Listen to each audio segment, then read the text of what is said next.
Everyone, मैं वंदना आज आपको बताने जा रही हूँ कि मेष राशि के अंतर्गत कौन कौन से अक्षरों से नाम आते हैं और या फिर आप कैसे पता करोगे कि आपकी राशि कौन सी है।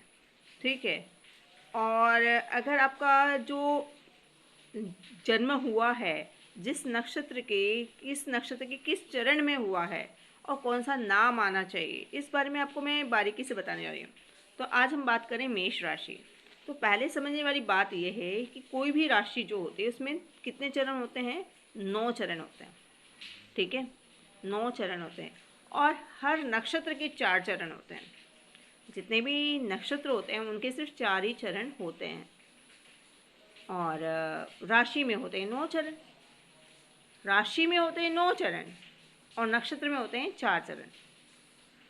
तो क्या होता है असल में, जब भी कोई राशि बनती है तो 9 चरणों से मिलके बनती है और हर नक्षत्र सिर्फ 4 ही चरण दे सकता है। राशि को बनाना है, राशि को 9 चरण की ज़रूरत है। ठीक है। और हर नक्षत्र के पास क्या है? सिर्फ 4 ही चरण है।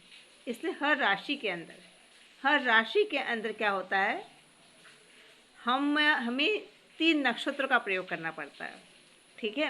इसलिए जब भी प्रेडिक्शन दी जाती है ना, तो कभी कभी कई लोगों की सूट नहीं होती है। क्यों? क्योंकि आपका जन्म हो सकता है मेष राशि में जन्म हुआ है, पर कौन से नक्षत्र के कौन से चरण में हुआ है ये भी बहुत इम्पोर्टेंस रखता है। ठीक है।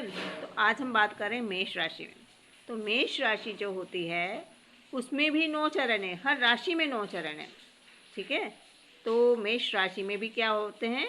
9 चरण होते हैं। नक्षत्र कितने ऑक्यूपाई करता है? ये ऑक्यूपाई करता है 3 नक्षत्र। अश्विनी के 4 चरण, भरणी के भी 4 चरण और कृतिका का 1 चरण। समझ में आया? तो हर राशि को कितने चरणों की ज़रूरत होती है? 9 चरणों की। और 9 चरणों को प्राप्त करने के लिए उसे कितने नक्षत्रों से गुजरना पड़ेगा? उसे 3 नक्षत्रों से गुजरना पड़ेगा। तो मेष राशि में आते हैं हमारे 3 नक्षत्र। पहला नक्षत्र है अश्विनी, सेकेंड है भरणी और तीसरा है हमारा कृतिका। अब देखते हैं, अगर आपका जन्म अश्विनी नक्षत्र में हुआ है और पहले चरण में हुआ है तो आपका नाम होगा चूसे। अश्विनी नक्षत्र का पहला चरण है तो आपका नाम होगा चूसे। जैसे चूसे तो वैसे नाम मिलते ही नहीं है, आप खुद सोच सकते हो। सेकेंड, अगर आपका अश्विनी नक्षत्र के सेकेंड चरण में जन्म हुआ है तो आपका नाम आएगा च में एक ही मतलब चे से। ठीक है, चई भी हो सकता है, चे भी हो सकता है, चेतन, है ना। ये नाम कब आएगा? अश्विनी नक्षत्र के सेकेंड चरण में। अब तीसरा चरण अश्विनी नक्षत्र का अगर तीसरे चरण में आपका जन्म हुआ है तो क्या होगा? आपका नाम आएगा चौसे। चौसे का नाम होता है चौरस, है ना। चौसे भी नाम बहुत मुश्किल है ना। तो चौसे आप खुद इमेजिन कर सकते हो। बट अगर आपका अश्विनी नक्षत्र के तीसरे चरण में जन्म हुआ है तो आपका नाम आएगा चौसे। और अश्विनी नक्षत्र के चौथे चरण में जन्म हुआ है तो आपका नाम किस आएगा? ला से। ला से क्या नाम होता है? ला से नाम भी बहुत मुश्किल से मिलते हैं हमें, है ना। लाजवंती। तो इस तरह से अश्विनी नक्षत्र जो है, राशि कौन सी होगी हमारी? मेष होगी और चरण अलग अलग है। तो हमारे बिगनिंग वाले, आगे के स्टार्टिंग वाले अल्फ़ाबेट अलग होंगे। ठीक है। तो पर क्या होता है, पर लोग है ना क्या होते हैं, मेष राशि यही, चलो अ से नाम रख दो, ल से नाम रख दो। ऐसा क्यों?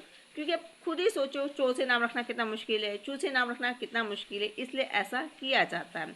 बट इन एक्चुअल अगर हम जन्म नाम को रखना चाहते हैं तो हमें ये ध्यान रखना बहुत ज़रूरी है। अब हमने देखा कि अश्विनी नक्षत्र में पहला अश्विनी, मेष राशि में पहला जो नक्षत्र है वो अश्विनी है और मेष राशि में दूसरा नक्षत्र जो है वो भरणी है। भरणी नक्षत्र के पहले चरण में आपका जन्म हुआ है तो आपका नाम होगा लीला, लीलाधर। अश्विनी भरणी नक्षत्र का पहला चरण है तो आपका नाम ली से आएगा। लीलाधर हो सकता है, लीलावती हो सकता है। तो ये मेष राशि की जो मेष राशि में भरणी नक्षत्र पड़ता है, सेकेंड नक्षत्र भरणी पड़ता है। उसमें भरणी नक्षत्र के पहले चरण में अगर जन्म हुआ है तो आप नाम लिखेंगे ली से। लड़का है तो लीलाधर वगैरह हो सकता है, लड़की तो लीलावती हो सकता है, और भी नाम आप इमेजिन कर सकते हैं।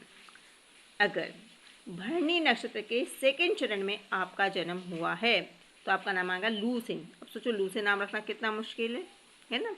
तो भरणी नक्षत्र के सेकंड चरण में आपका जन्म हुआ तो आपका नेम अल्फ़ाबेट होगा लू से। अगर आपका नाम भरणी नक्षत्र के तीसरे चरण में हुआ है तो आपका नाम आएगा ले से। ले से भी नाम बड़े मुश्किल से मिलते हैं।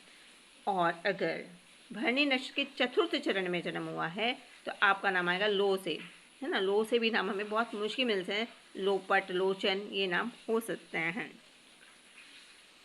अब हमने देखा मेष राशि में पहला नक्षत्र था अश्विनी, दूसरा था भरणी। अश्विनी के चारों चरण मेष राशि में आते हैं, भरणी नक्षत्र के भी चारों चरण हमारे मेष राशि में आते हैं। अब तीसरा नक्षत्र आता है कृतिका नक्षत्र। कृतिका नक्षत्र का जो पहला चरण है वो आता है मेष राशि के अंतर्गत और नाम रखा जाता है अ से, अनिका, है ना, अनाया। तो ये जो अक्षर है अ अक्षर किस में आएगा आपका, ये भी आएगा आपके, ये अक्षर भी आएगा आपके मेष राशि में, ये भी आएगा मेष राशि में।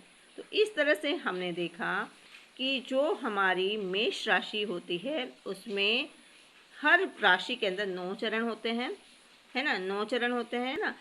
इसको कौन, 3 राशि, जो एक राशि के लिए 3 नक्षत्र अपने अपने चरण प्रोवाइड करते हैं। तो टोटल हमें 9 चरण चाहिए। वो कैसे भी आ सकते हैं, कोई 4 दे देगा, कोई 3 दे देगा, कोई 1 दे देगा, किसी भी तरह से आए, पर 9 लगते हैं। 9 चरण मिलेंगे तभी कोई राशि बनेगी। और सिर्फ हर नक्षत्र के पास सिर्फ 4 चरण होते हैं, इसीलिए हमको तीन नक्षत्रों की ज़रूरत होती है ना। 3 नक्षत्रों को 3 नक्षत्रों की मिलने से ही हमारा क्या बनता है, एक राशि कंप्लीट हो पाती है। ठीक है, तो हमने देखा मेष राशि में अश्विनी नक्षत्र में चारों चरण लिए जाते हैं, मेष राशि में भरणी नक्षत्र के भी चारों चरण आते हैं और कृतिका नक्षत्र का एक चरण आता है। इस तरह से 9 चरणों के संयोग से मेष राशि का निर्माण होता है। तो हेलो, और आपको मेरे द्वारा बताई गई जानकारी अगर अच्छी लगी तो आप सबसे पहले इस चैनल को सब्सक्राइब कीजिए, वीडियो को लाइक कीजिए, कमेंट कीजिए और शेयर कीजिए। और किस राशि के बारे में आप जानना चाहते हैं कमेंट करके बताइए। धन्यवाद।